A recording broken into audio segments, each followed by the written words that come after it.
Chapter 3 The Apprentice Juggler.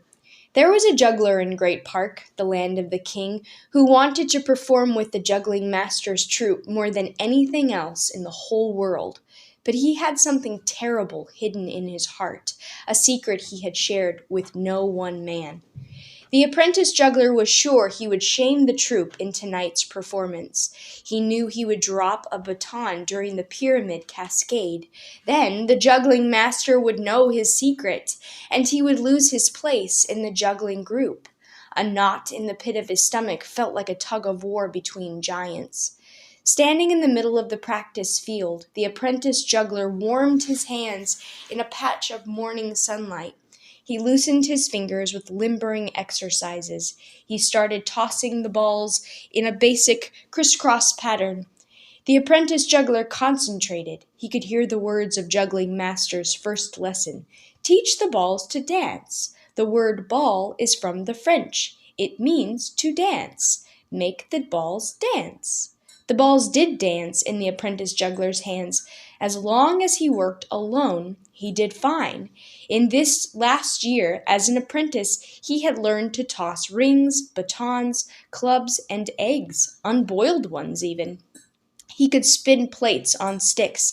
He could balance umbrellas on his forehead and shoulders and hands, all at the same time.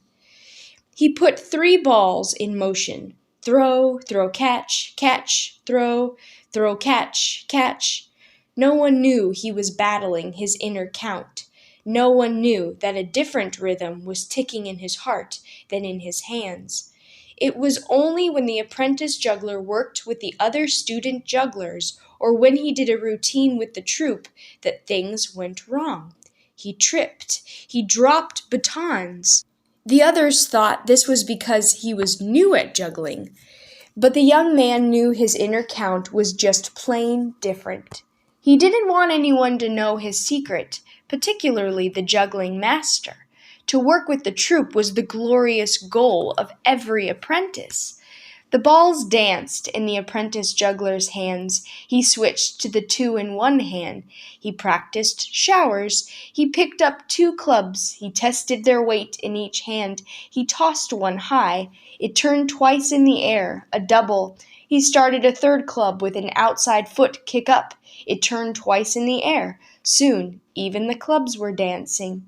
He guarded himself against his inner rhythm. One of the other fellow was juggling clubs. He moved closer to the apprentice juggler and started passing. 6 clubs now looped into the air. The young man timed out loud. Pass, self, self, pass, self, self, pass, self, self, pass. So far, so good, thought the apprentice juggler. If only he could count out loud as he was now. But every juggler knew that was the sign of an amateur. Very good, shouted the juggling master. Excellent work this morning, and I have wonderful news. The king will be present at tonight's great celebration. We will be performing for him. The whole troupe cheered, but the apprentice juggler's heart fell to the pit of his stomach, where the tug of war was raging. He had juggled at great celebrations before with the other students. Tonight, he was supposed to solo, then appear with the troupe in the finale. What if he failed before the king? It would serve him right for keeping this hidden thing to himself. All he had ever dreamed of was seeing the king smile in pleasure at his juggling. He had even imagined the king walking over to him and saying, "Well done, young man, you have a special gift." The juggling master's voice interrupted his thoughts. Let's practice the finale. The troupe moved into position for the pyramid cascade. 4 jugglers stood in a row. A signal was shouted. Hup! All counted inwardly. 1, 2, up! 3 jugglers hopped on the shoulders of the first 4. The signal again. Hup! 1, 2, 3, up! A hand grasp, a scramble, a hop. The 2 apprentices climbed to the very peak. The clubs began looping upwards, turning and spinning up the pyramid. 8 came from the bottom, 6 passed from the middle. The apprentices turned the rising clubs back down toward the outside men. It was quick work, but simple, as long as the count was kept. The apprentice juggler knew that all 9 members of the troupe were timing inwardly. Throw, throw, catch, catch, throw, throw, catch, catch.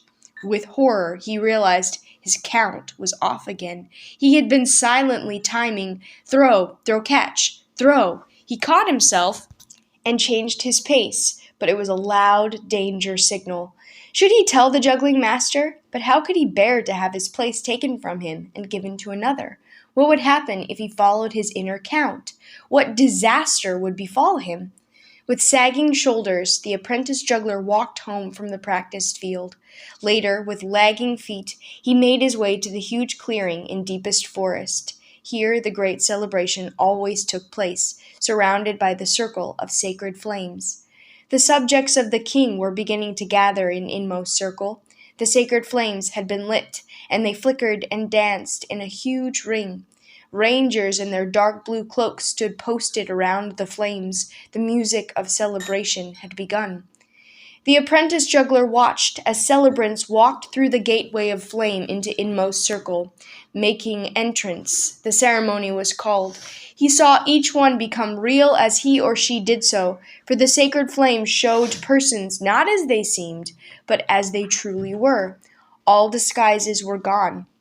The laughter and the music and the joy within the flames called to the apprentice juggler, but he held himself back. How could he make entrance with this hidden thing in his heart? Wouldn't his secret be revealed when he became real? The funny old caretaker walked through the flames. His form dimmed for a moment in the bright light.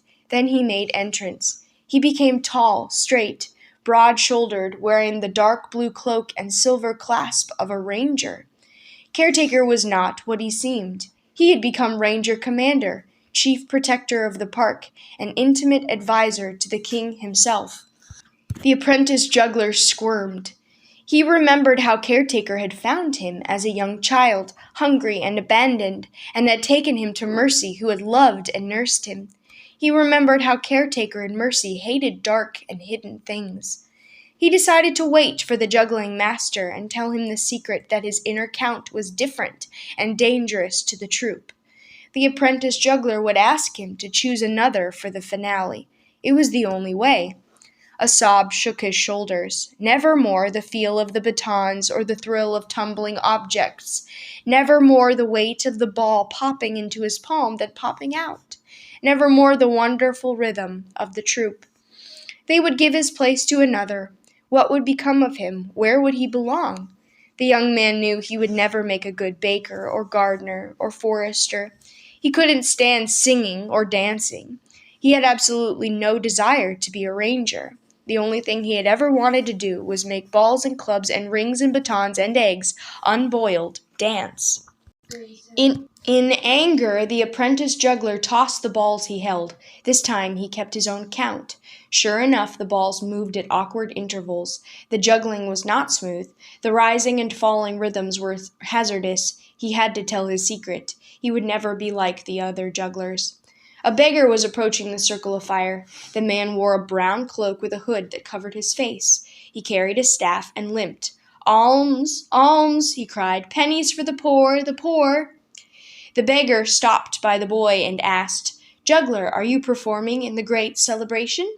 The young man shook his head. Suddenly he wanted to stutter out his secret. He wanted to say, "I have something hidden in my heart."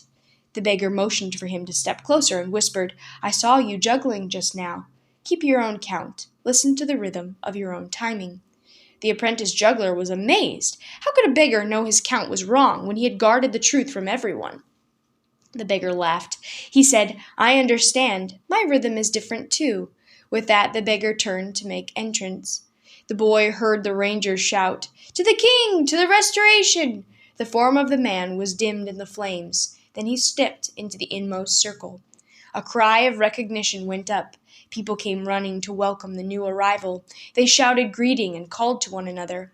The apprentice juggler gasped. He had not been prepared for this becoming. The man stood there changed. He was as tall as Ranger Commander and handsome. The light from the flames reflected as gold glints in his hair. He bent and swung a little child up to his broad shoulders. Mercy, young and beautiful now that she had made entrance, ran from a place within the circle and took his hand. She called to her husband, Ranger Commander, who came and saluted the king. The beggar is the king, thought the apprentice juggler. He had said, keep your own count. The king raised his one hand, still holding the little child on his shoulder with the other. His voice commanded, let the celebration begin. Apprentice juggler raced to make entrance. The jugglers were on first, and he was due to solo early in their performance. In response to the king's command, the musicians began to play a joyful, foot-tapping melody. He called the subjects out of deepest forest, through the sacred flames and into inmost circle. The jugglers were gathering at the heart of the celebration. The king and his followers circled around them. Everyone clapped in time with the music. The whole troupe was juggling, each on their own. Some tossed balls, some looped rings. Then it was time for the apprentice juggler's first solo act. All the others stopped. The young man's heart was in his throat. What if a ball dropped? What if he tripped? What if he couldn't control his count? Then he remembered the beggar king and his words. Listen to the rhythm of your own timing. He listened. A new count was rising in him, his own count. Joy came tumbling. It filled his hands, his heart. The count was different from anything he had ever heard. Throw, throw, catch, catch, catch, catch, throw, throw, throw, catch, catch, catch, catch, throw. He tossed an orange high, high into the air, then another and another. He caught the first orange right before it hit the ground. The crowd gasped. He caught and tossed the next, falling one off his foot. The people gasped again. Then they laughed. The apprentice juggler dived for the third, tossed it, turned a somersault, caught the next inches off the ground, popped it back up into the air. The crowd roared. He heard murmurs, "Oh, he's wonderful! I've never seen a juggler like him before. How different!" He went on listening to the inner timing. Throw, throw, catch, catch, catch, catch, throw. He juggled and somersaulted and dived and counted. Finally, he was done. The crowd laughed, they clapped, they yelled hurrah and stamped their feet and hands. The apprentice juggler bowed. He stood straight and bowed again. This time when he looked up, he was looking directly into the eyes of the king. The king was smiling his approval. A clown, someone was crying. It was the juggling master. You have the rhythm of a clown, he cried. You look like you can't do it. You look like you might drop something, but you don't. A clown is the best juggler of all.